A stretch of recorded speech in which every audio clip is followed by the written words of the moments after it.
chief national correspondent, John King. He's out in Marysville, Montana, where you've been hearing what a lot of folks are saying out there. What are they saying, John? Wolf, there is a great deal of skepticism. Number one, the voters say Congress is in too much of a rush. They don't know the details, and they feel, as Bill just noted, that they're going to get stuck with the bill for this giant package that bails out a bunch of rich people. We went to Congressman Denny Rayburg's office here this morning in Helena. 55 calls against, only one for the bailout. The president not making the case to the constituents of a Republican congressman there. Then we went across town to the Democratic senator's office, Max Baucus, just about the same, in the mail and over the phone. All sorts of complaints, all sorts of concerns. Callers saying they're worried they're going to get stuck with a big bill when they have to pay their own bills and nobody's going to bail out them. We also visited a rancher here, Wolf, in Boulder, Montana. Now, Dale Rader has lived on his property for 66 years, moved there when he was 4 years old. He lives off the land. He has to borrow $80,000, sometimes $100,000 a year from the bank to keep his cattle business in business. He says he has to pay his bills, and he quoted George W. Bush saying, well, the president says they got drunk on Wall Street. In his view, Dale Rader's view, they should have to deal with what he called the hangover. And he says simply when he listens to the president talk, he doesn't believe him.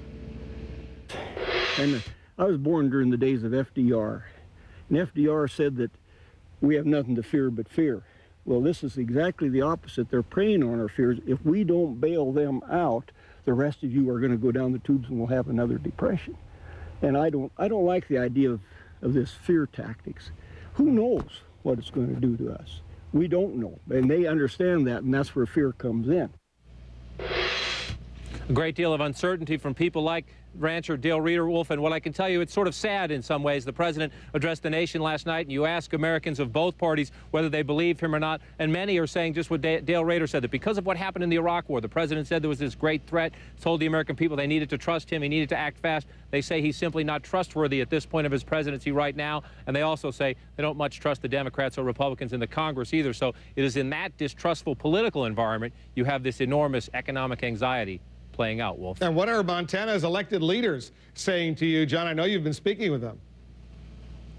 Well, Congressman Denny Freeberg says he would like to vote for a deal, but he has to be clear it has taxpayer protections. Max Baucus, of course, not only is he up for re-election this year, he's the chairman of the Senate Finance Committee back in Washington. So he's a big player in the negotiations and someone who says you can't let the financial situation collapse. He agrees with the president's take that the domino effect would dry up credit across the country, but he wants changes to the president's plan. And the governor here, Wolf, who, as you know, is very much a populist, he says right now people just simply don't trust Washington. They're not ready to sign on to a big deal. What he says the Congress needs to do is slow down and explain every last line of any package before they try to push it and force it on the American people. But as you follow those negotiations now underway at the White House, you know that is not the political plan underway. They're trying to get a deal done as soon as possible. And he delivered quite a populist speech at the Democratic convention, Governor Schweitzer. All right, John, stand by. We're going to be